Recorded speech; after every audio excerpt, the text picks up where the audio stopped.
Early life and beginnings. Glenn Hoddle was born on October 27, 1957, in Hayes, a suburb of London, England. From a young age, Hoddle exhibited a natural talent for football, showing an aptitude for the game that set him apart from his peers.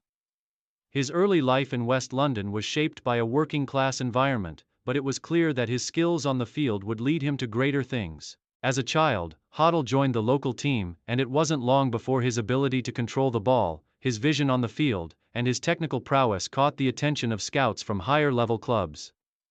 Hoddle's love for football was fostered by his family, who supported his budding career from the beginning. As a teenager, he was enrolled in the youth academy of Tottenham Hotspur, a club in which he would go on to spend much of his career. His time at Spurs Academy allowed him to refine his technical abilities and develop a style of play that was later described as elegant, composed, and graceful. By the age of 16, Hoddle had made a name for himself, catching the eye of the senior squad, and in 1975, he made his professional debut for Tottenham Hotspur. Early professional career, Tottenham Hotspur. Hoddle made his senior debut for Tottenham Hotspur in 1975 at the age of 18.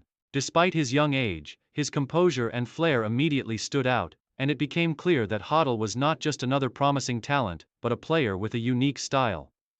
His early years at Tottenham were defined by his development as a playmaker. He possessed extraordinary vision, a deft touch, and the ability to dictate the tempo of the game from midfield.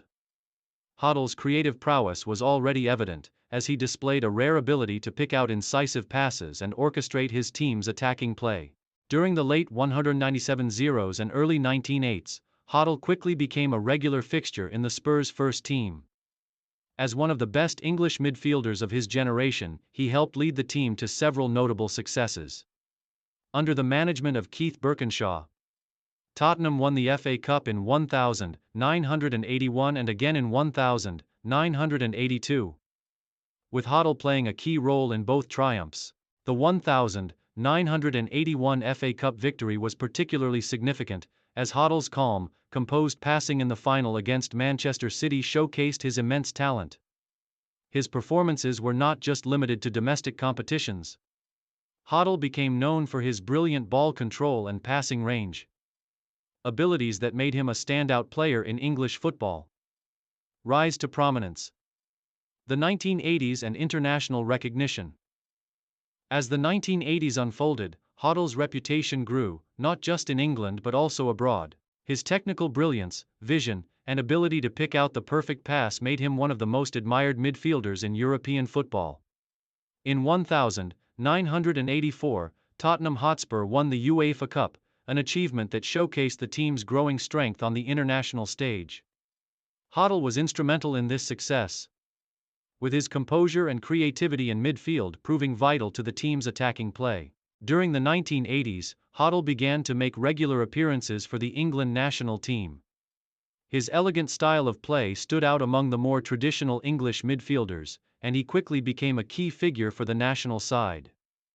In 1982, he made his debut for England in a 3-0 victory over Belgium, and his performances in the years that followed were instrumental in England's midfield. His breakthrough moment came during the 1986 FIFA World Cup, where Hoddle was a central figure in England's campaign. Although England ultimately fell short of winning the tournament, Hoddle's individual performances were lauded for their creativity and vision. He played a pivotal role in England's passage to the quarter-finals, with his ability to control the game and deliver precise passes being crucial to the team's attacking play. The move to Monaco and continued success. In 1987, after over a decade with Tottenham Hotspur, Hoddle made a bold decision to move abroad, signing with AS Monaco in France. The move was significant both for Hoddle and for English football, as it represented one of the first high-profile moves by an English player to a top European league. At Monaco, under the management of Arsène Wenger, Hoddle's game reached new heights. Wenger's tactical acumen and emphasis on technical football perfectly suited Hoddle's style, and in Monaco, Hoddle flourished.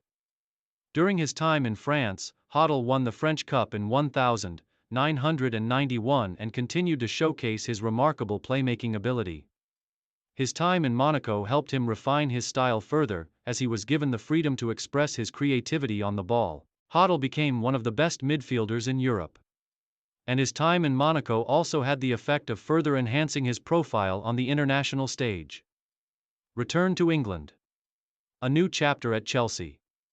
In 1991, after several successful years in France, Hoddle returned to England to play for Chelsea. Hoddle's move to Stamford Bridge marked the end of his European adventure and the beginning of a new chapter in his career. By this time, Hoddle was in his mid-30s, but his footballing intelligence and technical abilities remained undiminished. He quickly became a central figure at Chelsea, and his impact was felt both on and off the field. At Chelsea, Hoddle continued to demonstrate the creativity and elegance that had defined his playing style throughout his career. Although his pace had slowed, his ability to orchestrate play from midfield remained as sharp as ever. Hoddle's leadership qualities were also important, as he provided guidance to a younger generation of players at Chelsea. Under his influence, Chelsea reached the final of the 1994 FA Cup, and although they lost to Manchester United, Hoddle's role in the team was pivotal. He finished his playing career at Chelsea, retiring in 1997. International career and managerial transition. Throughout his playing career, Hoddle earned 53 caps for the England national team, scoring 8 goals. He was part of the English squads that participated in the 1986 and 1990 FIFA World Cups, where his elegance in midfield was a key component of England's performances. In the 1990 World Cup, Hoddle's playmaking abilities shone, and although England finished in 4th place, Hoddle's creativity and flair were standout features of the tournament. He was an influential figure in helping England reach the semi-finals, and his performances on the international stage were highly praised. However, despite his importance to the national team, he never won a major international tournament with England. After retiring as a player, Hoddle made the transition into management. His first managerial role was with Swindon Town in 1991, where he successfully guided the team to promotion to the English Premier League. Hoddle's success at Swindon caught the attention of Chelsea, and in 1993, he took over as manager of the club. His managerial tenure at Chelsea lasted until 1996, where he helped to develop the team's attacking play. In 1996, Hoddle was appointed as manager of the England national team. He managed England for 4 years, overseeing their campaign at the 1998 FIFA World Cup. Hoddle's time as manager was marked by a mix of controversy and success.